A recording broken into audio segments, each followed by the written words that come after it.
Here we go. Good evening and welcome to the Bloody Scotland Book Club.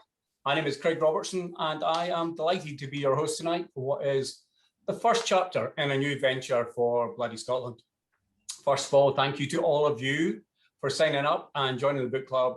It really wouldn't be much of a club without you. So thank you for joining and thank you for reading one or more of this month's books. This will be the format going forward. We give you 3 books to choose from. You can read 1, 2, or even all 3 of them, and we'll discuss it like this at the end of the month. This month's books, which I hope you know by now, are Laidlaw by William McIlvanney, Worst Case Scenario by Helen Fitzgerald, and Out for Blood by Deborah Masson. To discuss them, we have 4 guest reviewers with us tonight. Thank you to them for coming along. We have a journalist, a blogger, a writer, and a bookseller, which sounds like the start of a joke, but if we all walked into a bar together, we'd get arrested because sadly they are not open yet. So in turn, could you please at home give some applause to, in order, to Jane Hamilton. Hi, Jane. Hi, Craig. How you doing? Jane, I am very well, thank you. Jane is the crime reporter for the Daily Record and its star columnist. Welcome. Thank you. We also have Simon Lloyd. Simon is a bookseller at the fantastic Waterstones in Falkirk. Hi, Simon. Hello, good evening. Hello. We have Mary Picken. Hi, Mary. Yeah. Hello, Mary is a crime fiction blogger at, make sure I get this right, liveanddeadly.net. Yep. And last but not least, we have Zoe Venditozzi, who is a writer and hosts the Witches of Scotland podcast. How are you all? Good, thanks. Hi. Good. Thanks. Good. We are going to just kick straight off with our first book. What we're going to do each week is, each month rather, we have asked the authors to do a video for us, introduce themselves. Some of them are going to do a reading. Obviously, sadly, we can't do that with book number 1, which is William McIlvanney. What we will do, I'm going to read you a bit from the back of the book. I think we all know a little bit about this book, but let's do it anyway. It says, meet Jack Laidlaw, the original damaged detective. When a young woman is found brutally murdered in Glasgow Green, only Laidlaw stands a chance of finding her murderer from among the hard men, gangland villains, and self-made money men who lurk in the city's shadows. There's also a quote in the back of this book, which I quite like. It says, it's doubtful I would be a crime writer without McIlvanney, by some guy called Ian Rankin. So that says a bit about the importance of this book. What we do have for you, instead of a video with Will in it, we have a treat. We have the man himself reading from the first chapter of Laidlaw with a video to go with it. Let's watch and listen. Oh, yeah.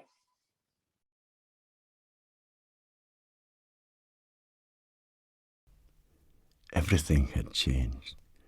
You could walk for as long as you liked in this city. It wouldn't know you. You could call every part of it by name, but it wouldn't answer. St. George's Cross was only cars, inventing destinations for the people in them. The cars controlled the people. Sauchiehall Street was a graveyard of illuminated tombstones. Buchanan Street was like an escalator bearing strangers. George Square, you should have known it. How many times have you waited for one of the buses that ran all through the night? The square rejected you. Your past meant nothing. Even the black man on the black horse was from another country, a different time. Sir John Moore, they buried him darkly at dead of night. Who told you his name? An English teacher who was always tired. Yonner Johnson.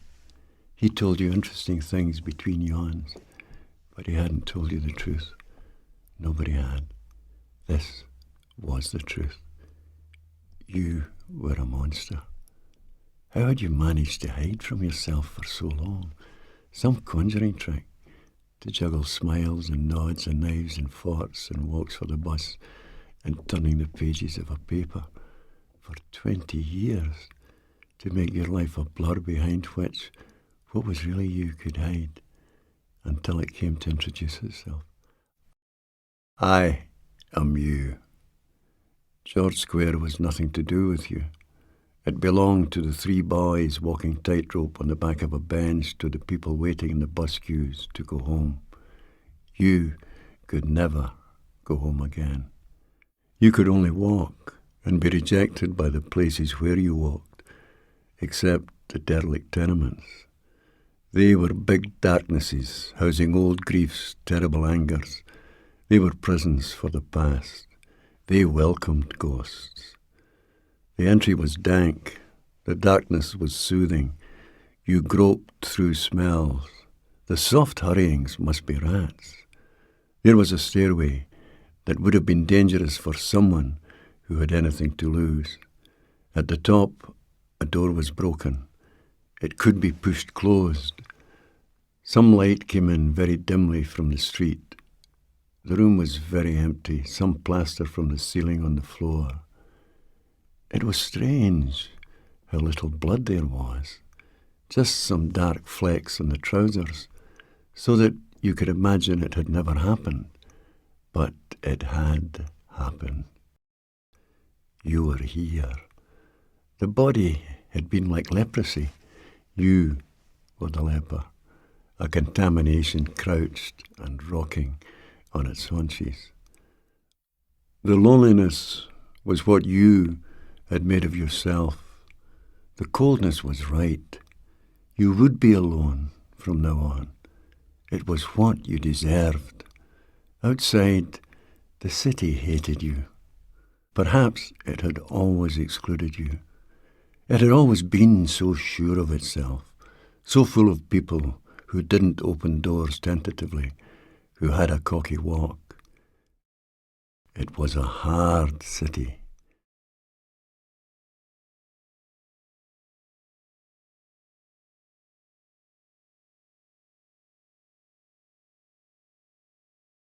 There we go. Laidlaw, one of the most iconic novels in certainly modern Scottish crime writing, which maybe opened the door for all of it. I read it first in the 1970s. I read it again on the sort of rebirth of the trilogy in 2013, and then was able to go back to it tonight. I'm guessing we'd all read it before. Would I be right? Before that? I think I read it at school. I've got a vague memory that I read it maybe in 6th year at school. How did it feel to you, Zoe, going back to it now? I loved it. I thought it was absolutely brilliant. It's one of those books that you're just you know about. You know, if you're a reader and a writer in Scotland, I think that you've got that in your kind of your mental bookshelf.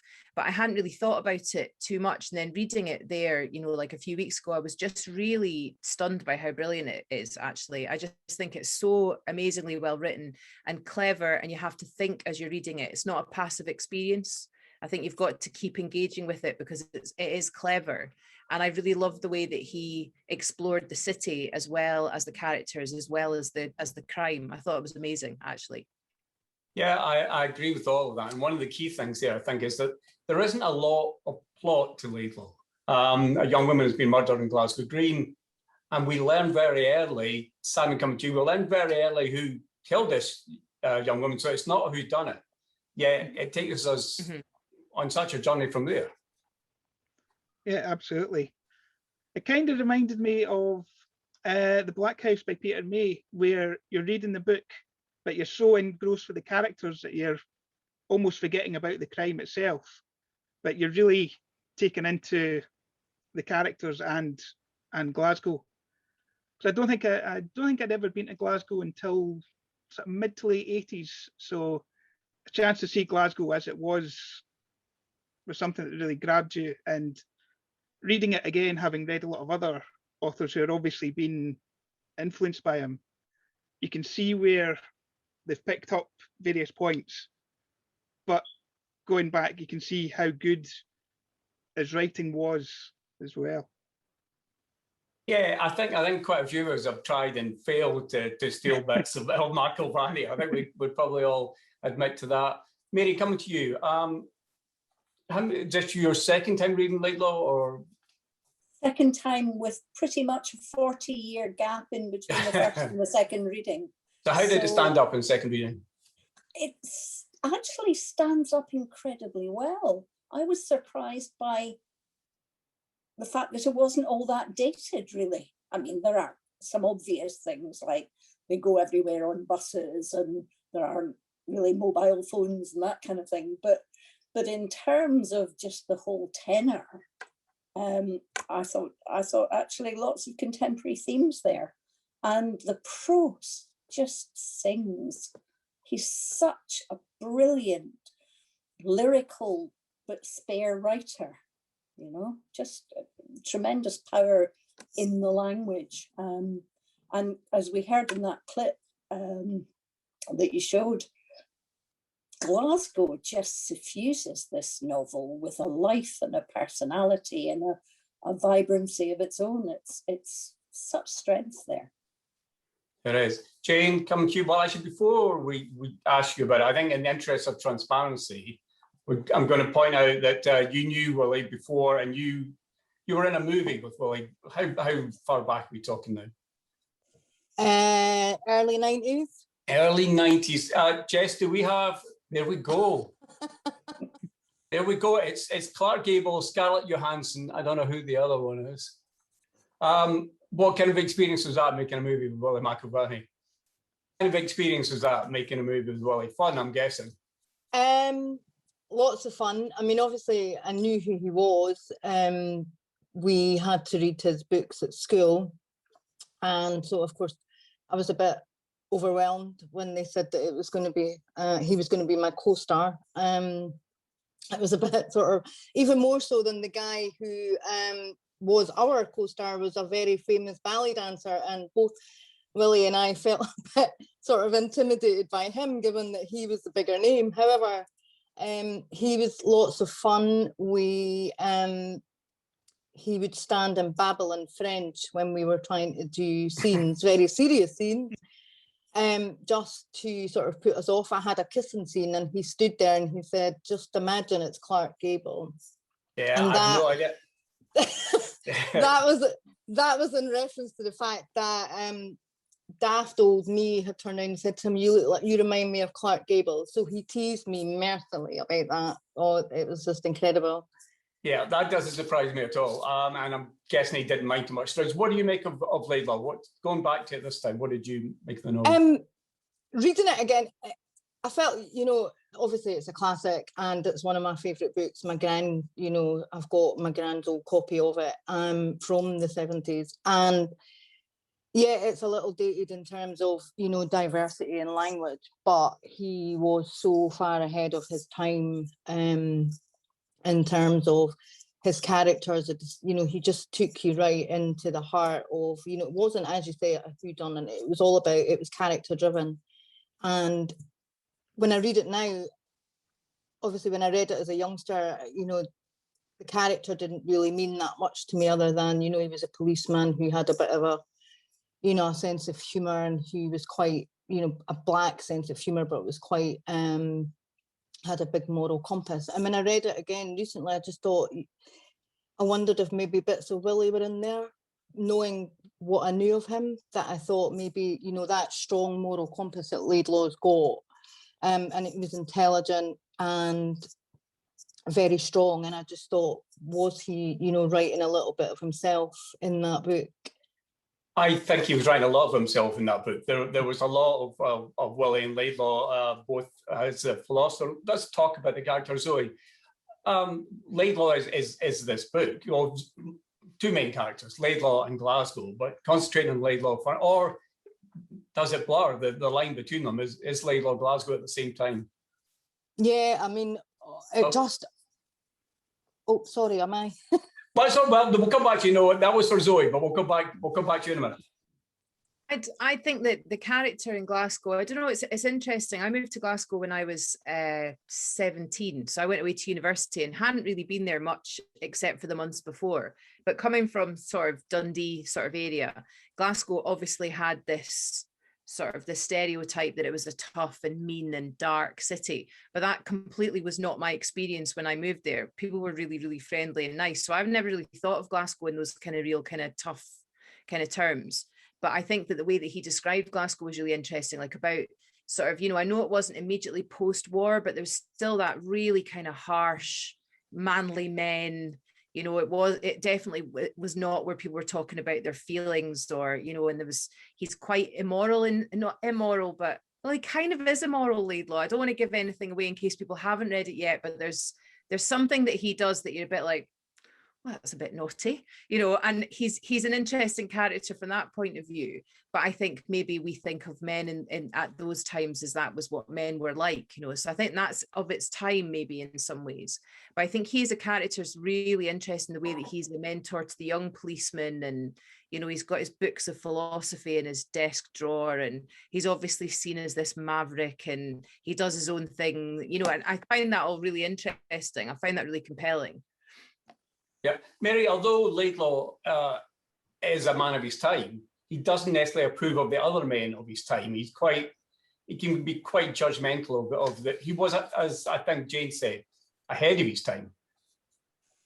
Yeah, I mean, he's not a macho man's man. I mean, he can hold his own with the criminals in the city. He can stand face to face with, you know, the criminal godfathers and hold his own.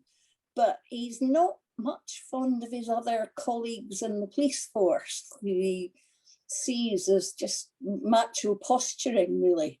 And I think, you know, Laidlaw's a philosopher, and he sees his colleagues, I think, as quite narrow-minded. And the whole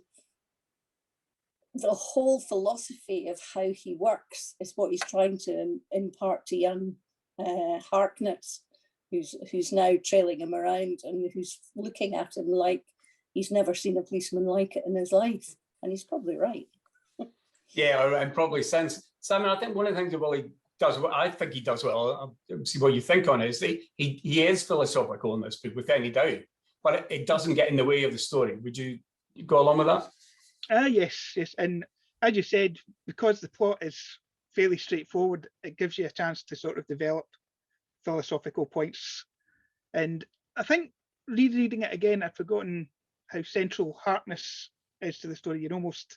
He's basically the reader's way in to Laidlaw's world, and learning the philosophy the same way that the readers would as we progress through the book as well. Whereas with some other authors, it's always the main character who gives you the in, like they've just moved to the city or they've just done this case. But it was kind of different seeing it from Harkness's point of view as well, to learn as he goes along. So the Glasgow, the city, the pubs, for example, I thought are really well described. You know, like it's not the kind of pub that you would ever in a million years want to actually go to. I wouldn't, as a woman particularly, but I think it was really interesting the way they're described, and it's grim. It's, you know, they're not where these men are hanging out. It just seems like it's almost like a job that they're sitting in the pub in this tough way with these other tough guys. I thought that was amazing, the way that was all described, and the sort of the masculine descriptions, and the way that, you know, some of the characters don't fit in with the expectations. I thought that was quite ahead of its time. I thought that was quite interesting, looking at sort of some of the issues that he brought up in the book. yeah, and although these are pubs you wouldn't want to go into, they were pubs of their time, and there are still pubs there, Sure. undoubtedly you would not want to go into, and they're there. Sam, you said you didn't go into Glasgow until the 80s. Did you learn anything more about Glasgow from this? Because I think part of the reason that Laidlaw tours the city on foot and on buses is that we can see and learn about Glasgow while we're going. Yeah, absolutely. Because because I didn't go into Glasgow until the 80s, probably because of my age, I was too young to go out there in the 70s. So I never really got a chance to see the sort of tenement Glasgow as it was. And I think that one and Denise Mina's Long Drop sort of brought that era of Glasgow to life. Obviously, with William writing it at the time, it's obviously there and then, so you get an authentic feel of Glasgow. But it's kind of weird thinking, oh yeah, I remember that place, but it's not quite how I remember it, because it's all been cleaned up and changed over the years as well. So it's quite an interesting, almost a time capsule of Glasgow as it was. And then you say, well, it is, and it does give us a chance to see that. Jane, if you're back with us. I am. Yeah, good. Just about. Right, so Time Capsule Glasgow, how did that stand up for you, looking back on that and a view of it? My dad lived in Glasgow in the 70s, and obviously as a child, reading, when I read that book as a teenager, I had no concept. All I knew about Glasgow was that it was a different city to the east. The people are friendly, but I didn't have any sort of knowledge about this darker side, of life. And then you read Laidlaw and you think, oh, it was a bit bizarre because, when I was there as a child, it was all, very sweet parks and ice creams and, nice people, completely different to the east side of the country, I have to say, much more friendly and open. So it gives you a real feel for 1970s Glasgow. And for me, what stood out more so now was the poverty and the poverty and the pride that quite often goes hand in hand together. And they might have been that bleak, poor lives that they were living, but that huge sense of pride that they, and that really does capture Glasgow in terms of what I see now at work. No, I think you're right, and I think one of the things at this then, bringing Scottish crime fiction to a modern era, is that it was and is very much a Scottish novel. It was a departure from a wild departure from the Agatha Christie novels of manor houses and little ladies fresh from church. So I think it's part of its importance is that this is undoubtedly a Scottish novel. Is it a Scottish novel or is that a Glasgow novel? Somebody want to pick hairs in it? Split hairs? I think it's a Glasgow novel because it's the Glasgow patter that helps to make it, frankly. And nowhere else would you get a man saying, oh, he's been mincing their ego for years, I think that's pure Glasgow. And that's what helps to mark it out. Yeah. Anyone else? Simon, you were going to come in there. No, I agree completely. It's definitely a Glasgow novel because there's, once you go to certain other areas of Scotland, it's nothing at all like the Glasgow there, but you can still recognise the Glasgow of the 70s even today, but not quite as dark in some places. I think the dark places are still there. They're just maybe better hidden than they were in the 70s. Another thing that strikes me about this book is that Willie sometimes walks the line between the guilty and the innocent, so that he has sympathy with Tommy, who is the killer, who will learn very early on is the killer, and he has sympathy with him being a product of his environment. I think he does that well. Someone want to jump in? Zoe, how do you feel he tackled that element of sympathy with effectively the bad guy? Yeah, it's interesting the way that the bad guy's painted, because he's done a terrible thing and it's really brutal, the murder and the way that it's carried out, and it seems to be for like very brutal reasoning that's in his mind, and that's him speaking in the beginning, isn't it? In that extract that we heard, he's talking to himself. I think that's what I took anyway. It is. Yeah. He's a really mixed up, traumatized young man. I mean, he is only young. He is only 20 or so, isn't he, when he commits the murder? Yeah. And it's because he's stuck in a situation where he can't be himself, and it gets turned in on himself, I think, and then he does this terrible crime to this innocent girl who's just trying to find a lad, and she's really trapped. I think he is interesting the way that he's written, because he's not actually tremendously present then in the novel. He's hiding away, so it's everybody else's idea about him, and he's just this kind of cowering, broken shell of a human, you know, who knows that he's crossed the line into this totally awful area. So I thought that was quite interesting. It certainly wasn't one of those crime novels where it's like, oh, and here are my dark machinations and it's revenge on this person. And, you know, it's absolutely not that kind of thing at all. You know, he's a person that's made a terrible and foolish decision to do something awful. You know, he's not a criminal mastermind at all. So I found that really interesting. And it wasn't really about him, really. It was about this kind of network of men around him conspiring to deal with the problem, or, you know, in one way or another. He makes a point of saying that it wasn't just one person that killed Jennifer Lawson. You know, that she was killed by circumstances, you know, rather than just looking for one killer. So that's him, I think, Simon, examining the city and all the bad things coming together to produce one terrible incident. Mhm. Yeah, and like the girl herself, the individual's not tremendously important, really. It's not really about her as a person. It's what she stands for, like womanhood. And that's one way in which I think that it's still pretty contemporary, the issue of, you know, it's about male violence and it's about her as just a body that this is perpetrated against. It's not that she's done anything. It's that she is just a female body that he is expressing his kind of anger against. Mary, Zoe's right. Those issues are still prevalent, and it's as relevant today as it was then. Very, very much so. And I think part of what Laidlaw is about standing up for those who are weak and who are damaged and who lack the ability to stand up for themselves.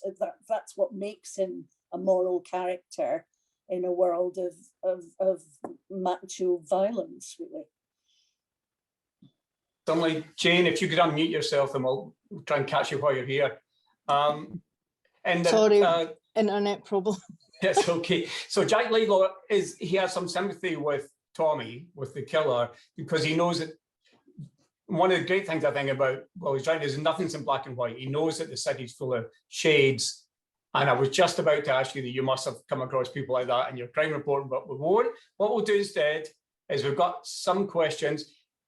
Everybody watching, please send us in your questions or your comments, and we'll try and get through as many of them as possible. I've got some here already. Marion Todd, the author, says she's amused at Laidlaw and Harkness taking the bus while inquiries and how we've grown used to the car and fast response times by the police. Jane, it's not line of duty in terms of police flying around the place, but different times, I guess. What was that? Is that accurate? Did the cops or the policemen or police officers go around on buses, or was that just something that he had invented? Does anybody know the answer to that one? Cars. I think it's unlikely they're going around. I mean, we've seen them all in the pre-Z car days. They did have cars, so. Is it just a comment on the fact that Laidlaw is such a maverick that he was even ahead of the curve with climate change and was sticking to public transport? I suspect so. Jane, you've got an answer to that one? Yeah, I do actually, because a case that I was working on not that long ago from the 70s, and I managed to speak to a retired officer from that time who said that they did hop on and off buses. If a car wasn't available, they just had to, you know, taxis weren't an option. So, and, you know, there wasn't as many cars on the road. And if all the cars were away, they would have to just hop on a bus. Makes So sense. you got that right. No, fair enough. Well, I wouldn't imagine he'd get it wrong. I often wonder, actually, if he had some cop pals that he maybe quizzed about, you know, because some of the procedural stuff, you know, he obviously did his homework. Yeah. I don't know if anybody knows whether he, you know, did he spend a day with, you know, or a week or a month even with cops, or was it just, you know, being observational? And, you know, I don't know. Does anybody know? He was a journalist, wasn't he? He was a journalist, McIlvanney. Is that right? He was a teacher and did some time. I'm sure he would have done his homework procedurally. I'm betting he spent a lot of research in policemen's pubs. Well, that's exactly what I was going to say. It's the way the police did their own inquiries. They've been sitting over a pint with a copper, and that's how you get your information. Jane, I'm sure you know that's how it's done. Let us move on to, sorry, let me check if there's any questions regarding Laidlaw. There is one. Simon's, if you can remember this, did anyone laugh out loud at the way Laidlaw described relationships between spouses? Or indeed, if anybody can remember the exact quote, then they should take it. If not, then we will just move on and we'll come back once we think I found about that it. the relationships were quite sad. I thought that the way they were described, they were all really unhappy marriages. Yeah, there was a lot of that. And Is that not just indicative of the 70s? Maybe. there was some of that. There was one line that stuck out in my mind when, is it Ina she's called, Jack's wife? She's reflecting on him being the knight errant of the crime squad. The only problem was you never knew whether you were the maiden or the dragon. It's absolutely full of fantastic lines. Its place in the Scottish crime writing canon is absolutely to sell. Both what it is on its own as a book, I think we'll agree, and also what it led to going forward. And it made it all credible to do literary crime novels. All right, let's rush on. We are going to go to book number 2, which is Out for Blood by Deborah Masson. I'm going to read the blurb best I can. In fact, I just realised it's kind of dark in here, but here we go. A young man, the son of an influential businessman, is discovered dead in his central Aberdeen apartment. Hours later, a teenage girl with no identification is found hanged in a suspected suicide. As DI Eve Hunter and her team investigate the two cases, they find themselves in a tug of war between privilege and poverty, between the elite and those on the fringes of society. Let's hear Deborah talking about her book. Hi there, I'm Deborah Masson, author of the D.I. Eve Hunter series set in Aberdeen. I was over the moon and stunned for my debut to have been awarded the Bloody Scotland Best Scottish Crime Debut of the Year. And I'm even more chuffed that they are featuring the second in the series, Out for Blood, as part of the first Bloody Scotland reading group. To be appearing alongside two of my writing heroes and such talent is just amazing. No pressure. So I thought it'd be nice to read you an extract from the book, so here goes. McLean in one of the suits gently turned the body. Eve now had a clear view, the victim's face visible, matching the image on the work pass. After what seemed like forever, McLean stood and made his way over to them. Eve stopped the rocking she'd resumed, ready to pounce. What you got for us? McLean sighed. Expecting miracles again, I see. Initial examination shows blunt force trauma to the back of the head.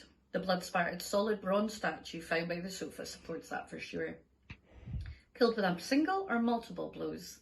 Eve wanted answers. Miracles would be better. McLean's bag banged off his leg as he stood clear of the two suits. I don't think it was a blow to the head that killed him.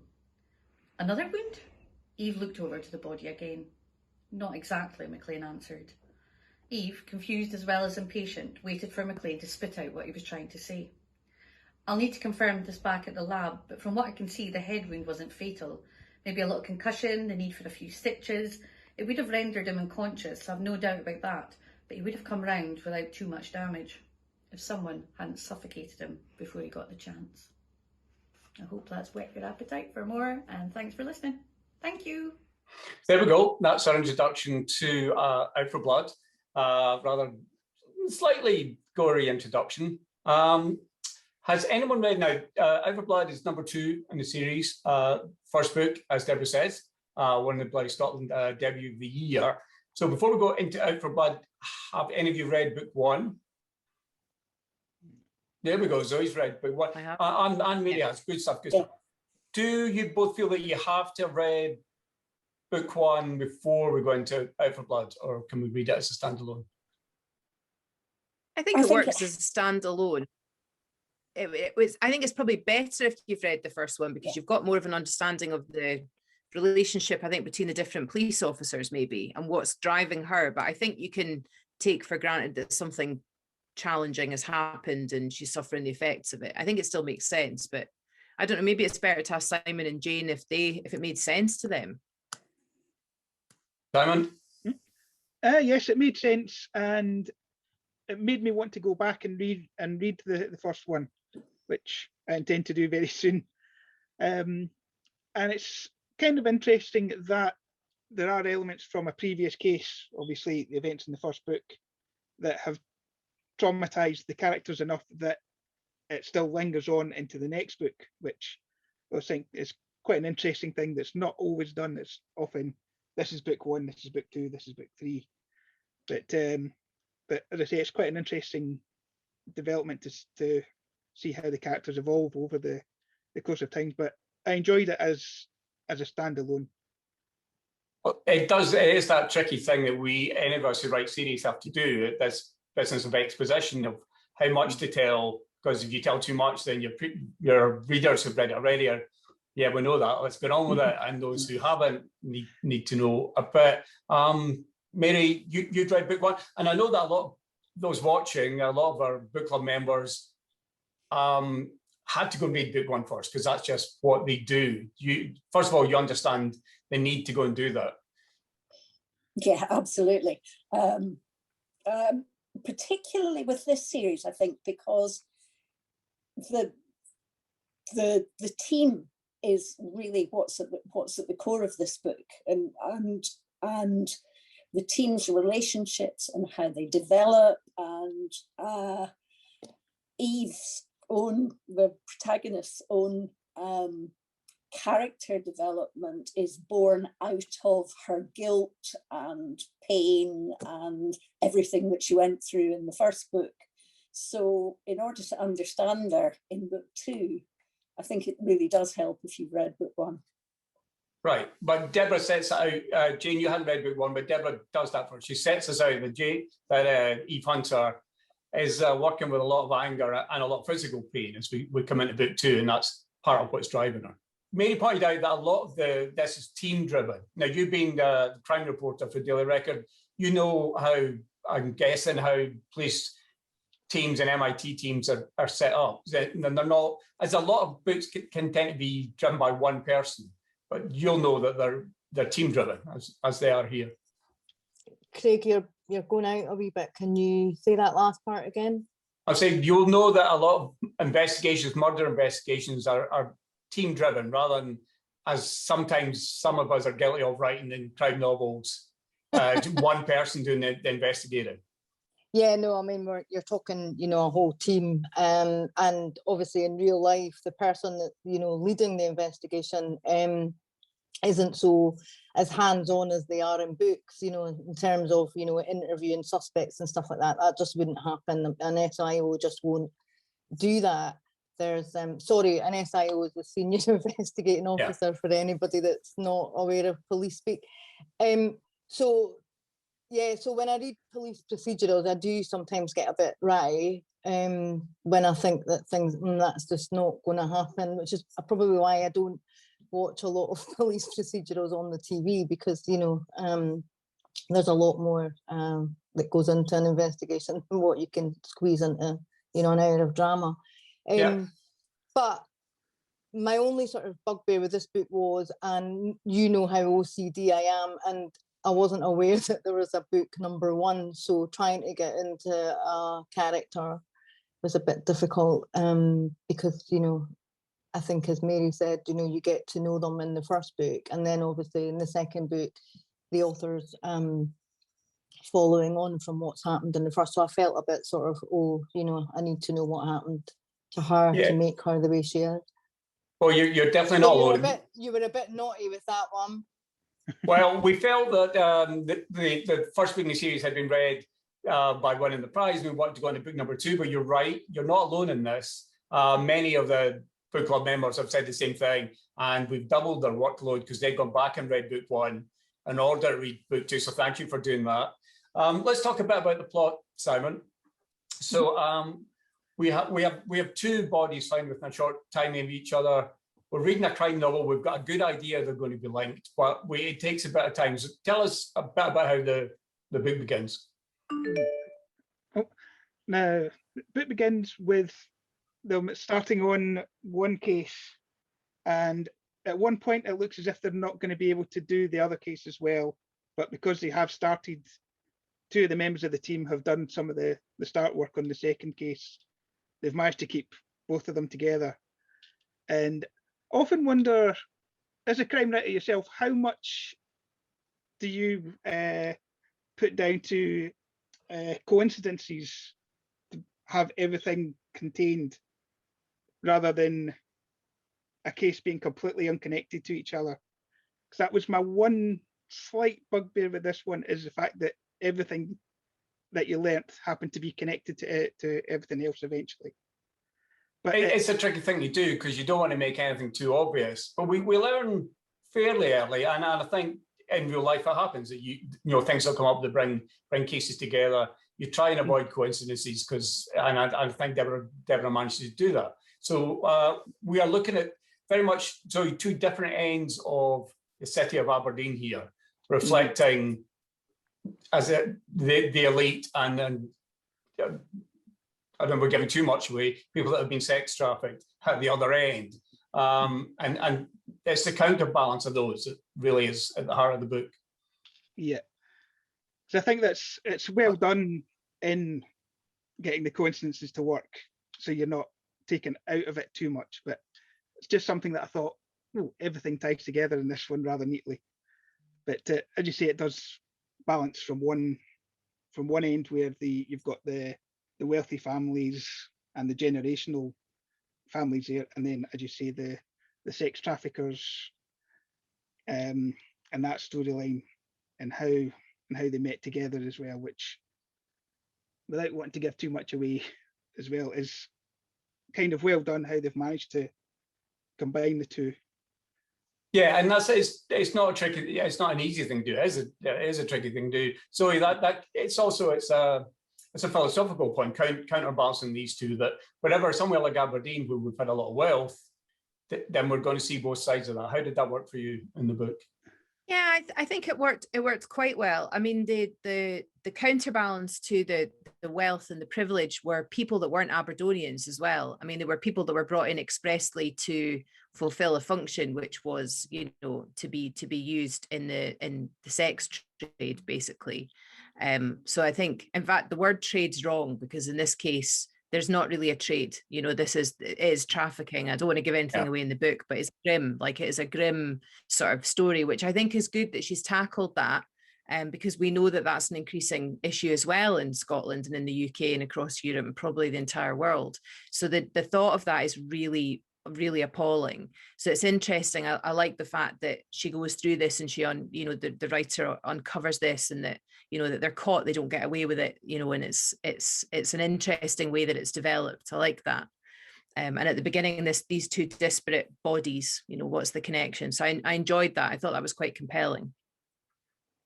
Mary, the subject matter, there's been a few books over the last few years tackling the subject of sex trafficking as it's become more prevalent in society, and maybe a bit more open. How did you feel about how it was tackled here? Yeah, I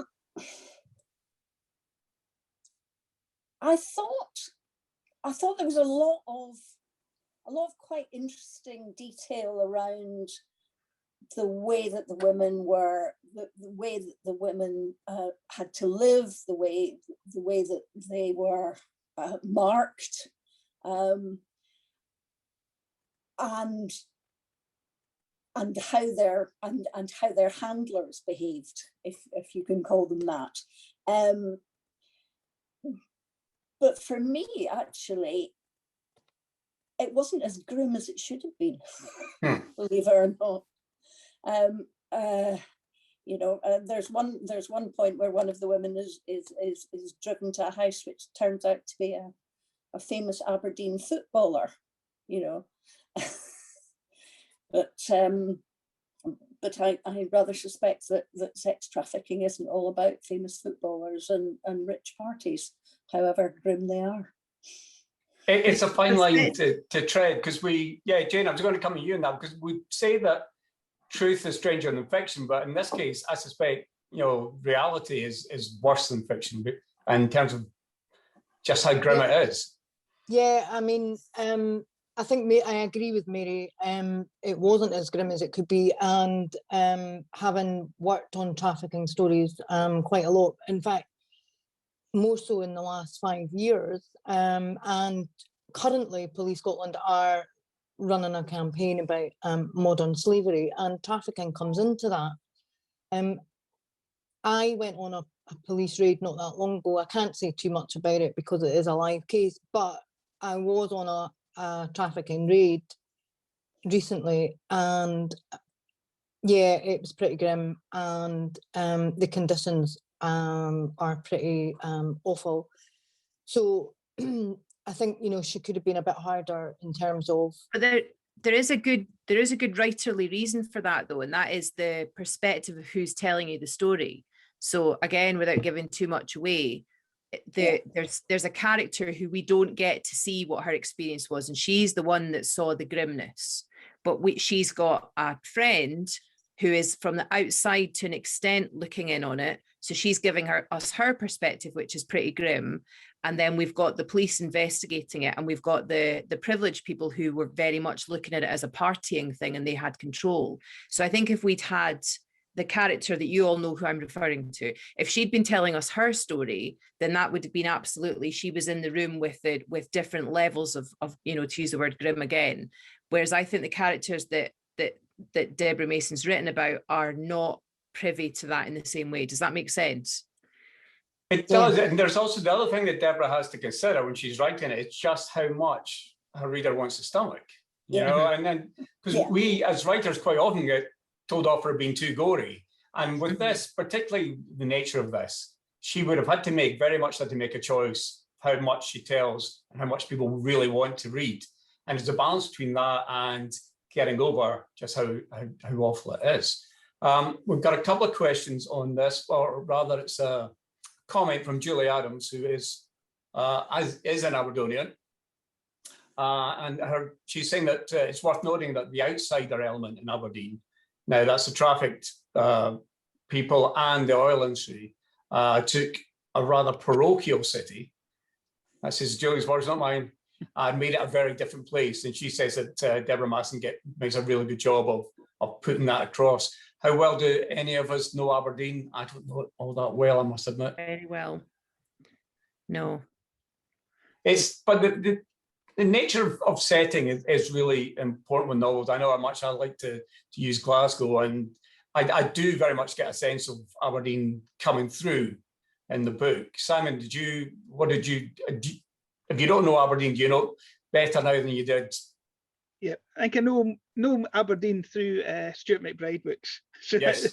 So the fact that it's not raining all the time is a nice change. But yeah, you do get to feel a bit more of the area, despite not having too much of a knowledge of it, that has its good places and its bad places. And the bad places can be really bad, and likewise the good places can be sort of really good and not always available to the everyday person as well. Yeah, I'm sure that between Stuart and Deborah, the Aberdeen Tourist Board are just delighted by the way Aberdeen represented in crime fiction. Let us go on to book number 3, which I seem to have lost. Where are we? Here we go, book number 3. And that is Worst Case Scenario by Helen Fitzgerald. Now, I think it's fair to say that across the month, this book had created more chat and more controversy than any of them. I'm going to say right up front, I absolutely love this book.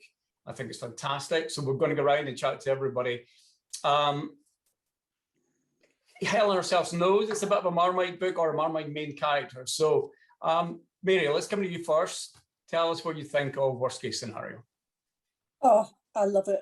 I love it. Mary Shields is just an extraordinary, screamingly funny, indecent, salacious, over-the-top character who is just amazing. And I love that Helen Fitzgerald is the queen of the opening line, just unsurpassed in my view. Oh, that's perfect, because let's hear Helen say something about Mary and about the book in her own words. Let's see her video now.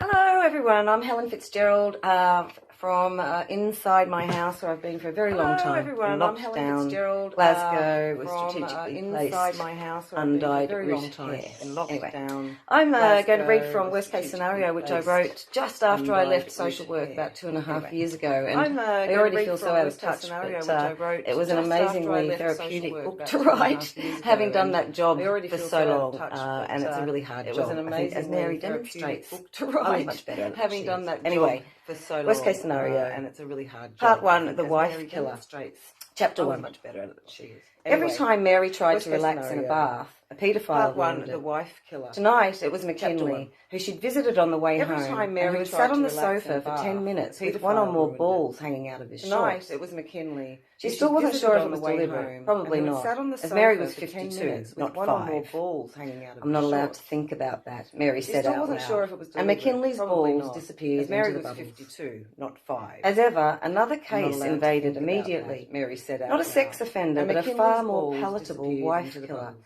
who she'd be meeting for the As first ever, time another tomorrow. case invaded 10 immediately. years ago, Dr. Not Liam a sex McDowell offender, took his but a beloved far more wife to Loch palatable Fyne wife for killer oysters, who she'd and on be the way meeting for the home first drove the time car off a tomorrow. bridge.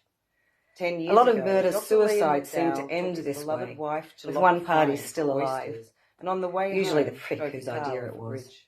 Mary put her head A lot under of the murder water and called on her suicides seem to victim end empathy this way, skills, with imagining one she was party still McDowell's alive, dead wife, Bella. usually the prick whose idea it was. Liam's in the car Mary put her beside head me, under the water belted and in as called I on her am. victim The water's empathy rising and skills, I'm running out of imagining breath. she was Please do something, I McDowell's can't dead get wife, out. Bella. He's undoing his seatbelt. Why won't mine budge? Liam's in the car I can't beside define me, the look he gives belted me. in as I Is it am. love? The water's Before he rising forces and his I'm running way out out of of the breath. car. Please do something, I can't get out. Mary He's lifted her undoing head his out of the seatbelt. bath Why water, won't mine took a budge? deep breath I and can't repeated, define I the must look not he gives think me. about that. Is it love? This mantra Before he had forces helped his keep her way sane out of enough. the car. Home was precious. Work must Mary not lifted her head invade. out of the I must bath not water, think about took that. a deep A breath and sacred repeated, rule that I was must impossible not to think about obey, that. and the only one This she wanted mantra to. had helped keep her sane enough. The next Home morning, was Mary precious. pressed her Work ID must against not the flex invade. machine. I must not She was think about that. 41 hours up. Sacred rule that was If she didn't impossible use to the hours obey, by the end of and the the only month, one which was she wanted today, to. they would be wiped.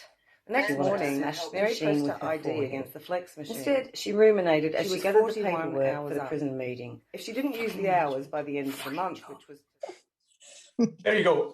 As you probably could tell, I forgot to announce the video before I went to Mary, so we kind of rectified that.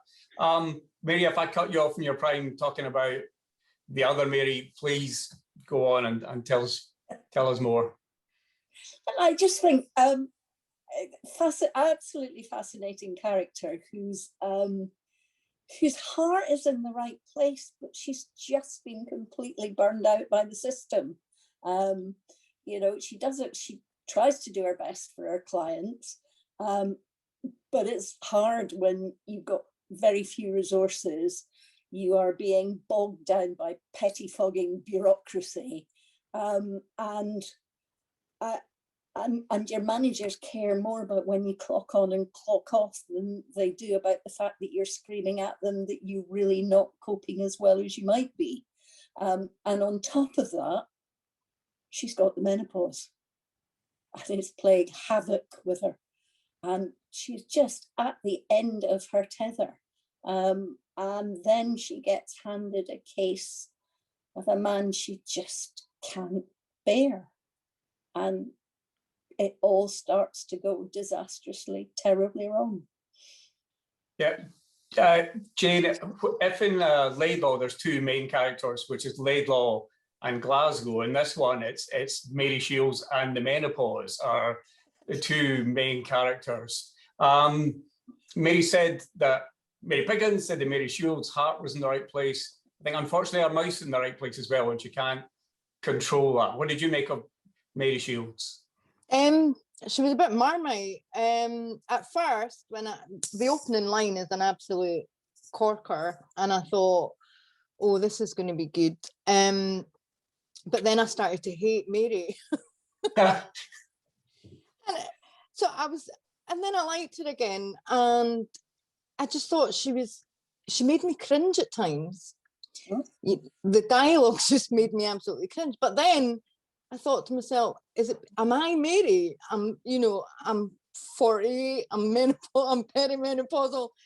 I hate her because I see me in her coarseness, her bluntness, her humor, you know, and she, you know, the swearing. I swear like a sailor. So I thought, is that me, and is that why I don't like her? But you know, absolutely hilarious character. And yeah, you can just, I agree with what Mary said there. You know, she's her heart's in the right place, but she's just been so beaten by a system that is just red tape after red tape after red tape, and confronted by these horrible characters and people that she has to work with and she has to be nice to. But, you know, deep down, she just wants to scream and shout and swear at them. And yeah, so no, great book. A bit sort of mixed feelings on it when it was finished, but funny. Yeah, we can't go to the ending. I suspect we might want to talk about the ending, but that's the one thing we can't really do. Zoe, there's something about Mary. She is at the heart of this book. What did you make of her? I enjoyed her. You know, like I work in a similar area. I'm not a social worker, but I am a teacher, and I work with let's call them disaffected young people. So I sort of get where she's coming from. I can see what that structure is like and how difficult her job actually would be. And again, you know, like you're saying, Jane, I am 45, nearly 46. I feel the rage on a daily basis. I don't know if that's just being a woman in 2021 or maybe any time, or if it is perimenopause, I'm not sure. Yeah. But definitely I could get what she was saying, that, you know, the sort of the rage and the fury that she feels, and she's not taken seriously. You know, you can see it's just building and building. It's quite a bonkers book, you know, like she just makes terrible decision after terrible decision. And I don't think it's something that you would read it thinking, oh, I want this to be sort of hyper realistic. But I'm sure that there's a lot in it that as a social worker, you'd probably be like, yeah, I recognize that, I recognize that, I recognize that, you know. So it is a funny book. Like it's obviously meant to be funny and disturbing in places. But I think more than anything else, I took it as a really good, you know, a black comedy, the book, really, to be honest. So I enjoyed it. And I'm a big fan of swearing if it's real and it's in context. And she's absolutely, that's that character. Like that voice is incredibly strong.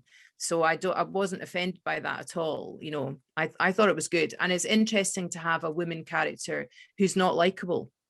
You know, I think that we've got a bit of a problem with that. We want our women still to be likable. You want her to be the kind of the plucky heroine who she makes some bad decisions, but at the end you're kind of like, oh, but she's a diamond in the rough. I think the fact that she stays consistently pretty crappy is good. I like that.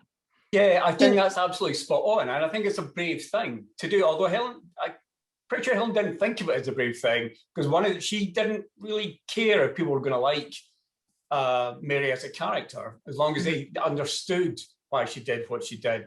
Because some of her favorite characters we don't like, and Hannibal Lecter's always the obvious examples. Like we're fine with male characters that we don't like, but I do think there is a gendered issue that we do prefer our female characters to have some sort of redeeming quality, whereas, you know, Hannibal Lecter is a really great example. He's a terrible character. He's a terrible man. There's nothing redeeming about him apart from his cooking. So there's nothing that you can say it's nice about him. But he's got a kind of a cherished role, doesn't he? You know, in some ways.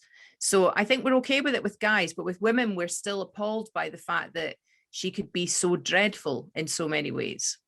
I think you're right, and it's time that was changed, and Helen's made a hell of a job and putting a character forward like that. Simon, this is the perfect time to bring you in from the male perspective on it. I'm not going to ask you for the menopausal perspective, but what did you make of Mary? Yeah, it's weird because I'm glad I didn't pay too close attention to the quotes from the book, because I didn't realise quite how funny it would be. And I think a lot of the humour comes from Mary, and it's also heartbreaking as well, because you're pulling for her as well as she's making bad decision after bad decision. But as a character, she's one that gets in you. So I think I understand the menopause a bit better than I did before I started. Well, I'll leave you to say that. I'm still trying to get a grip with it. It's hilarious. It's one of the funniest books I've read. But Mary, it's really dark as well as with the humour. And one of Helen's real tricks is putting tension and comedy side by side. Oh, very much so, very much so.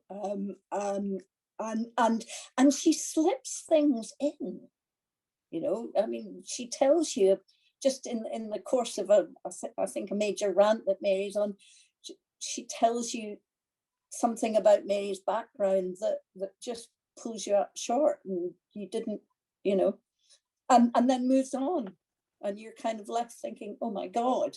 At the same time, as this woman who is at the end of her tether is also remembering that actually she would have loved it if her partner had actually gone out and got a job instead of just being a colourer inner of graphic novels. And then she could have spent some time with her family the way she wanted to. And so there are moments of pathos and then moments of completely psychotic comedy. And it just works really, really well together. Yeah, how would we describe it? So I think one of the great things about crime fiction is it's a very broad church, whereas the first two books are detective fiction. What are we calling this? I've got a note from Louise Fairburn on the chat saying that Helen called it menopause noir, which I'm thinking is a bit of a niche market. But menopause. Can I just? Yeah, Jane. On you go. Oh, sorry. I just wanted to say that I don't know if Helen was writing, you know, from experience, but certainly as a woman in her late 40s, you do get to that point where you feel invisible. You're not in your 20s, and you know you're not young-ish anymore. So you do start to feel invisible, and you know you do start to speak your mind, and you know be a bit more brash, a bit more open than you would have been in your 20s and 30s. And I just wonder if, you know, Helen was writing from, you know, her own experience, or I don't know whether she's, you know, been through the menopause or not, but, you know, you just wonder if certainly, you know, sometimes I feel that, you know, being perimenopausal, I'm starting to get a bit invisible, and I've got to be a bit more shouty and a bit more out there to be heard. So, yeah, I think that was she writing a bit of Mary, you know, for menopause members, you know, I think well, I don't think of it as a crime book. Oh, it's not like crime book, but Helen has said that all her characters are her. There's a large bit of her in all the characters, but there's a lot of Mary and Helen, and I can confirm that some of that is true, but obviously it's laid on a bit thick for a book as well. We have some comments and some questions. Louise Fairburn is, if you're looking for something less crazy from Helen, she's recommending Ash Mountain, which is set in Australia during bushfire season. Mo Macquarie is saying that she thinks most women who've been through the change can relate to Helen's book. An author friend of mine, Barbara Joyce Hurlock, has said that she's just started Worst Case Scenario, and as a social worker, she's loving it, and she identifies with the burned out worker big time. Suzanne Callan says she thought that Mary had gone to the same school of charm as Stuart McBride's school of charm. I'm sure Stuart would wear that with pride. Yeah. So what do we think? We'd recommend Worst Case Scenario. Jane, even though you maybe didn't like Helen, not like Helen, I'll take that back. You love Helen. You didn't like Mary. You still got where she was coming from. Yeah, no, I would definitely recommend it. I mean, although Mary was a bit marmitey to me for humour and snorting with laughter moments, I would definitely, you know, sometimes, you know, that jaw-dropping, did she really just say that? So, yeah, no, definitely, I would 100% recommend that. Have any of you find yourself now more likely to say things out loud that you would have kept in your head the way Mary does? Is that a trap we're going to fall into? I think that's a battle I've had my entire life, is not to say what it is that I think. So I just still try not to. I think we should all try not to, but every now and again we should just give into it. We are now going to be joined, I hope, by the miracles of technology, which has obviously served us well so far tonight, by Gordon Brown, aka Morgan Cry. Gordon, hello, how are you? Good, how's things? Things are good. Thank you very much. Now we've almost come to the end of March, basically, and March's books. So at this point, we're going to hand over the baton to you because you are going to host the book club event for April, and you, I think, are ready to tell us what those books are going to be. Yep. First of all, Zoe, Mary, Simon, Jane and Craig, that was brilliant. That was a great session. So I feel like I'm doing Eurovision here from the Spanish, I'd like to say. So the next club's Wednesday, the 28th of April at 7 o'clock. Our guest reviewers are going to be myself, but it'll be Jonathan Whitelaw, an author, award-winning journalist and broadcaster, Frankie Burr, ex-bookseller and host, chairperson and organisers of book launches and events, and Louise Fairbairn, a freelance production journalist, proofreader, and was the crime fiction reviewer for the Scotsman and Scotland on Sunday newspapers for several years. So on Wednesday, the 28th of April, we have chosen 3 books. So the first of those will be Val McDermott, A Distant Echo, which is the first in the Karen Pirie series. Deals with a case 25 years, a brutal murder 25 years earlier. We're also going to do Marion Todd, who was also on the shortlist for the debut book last year at Bloody Scotland. This is her 4th book called What They Knew. It's the 4th book in the DI Inspector Claire Mackay series.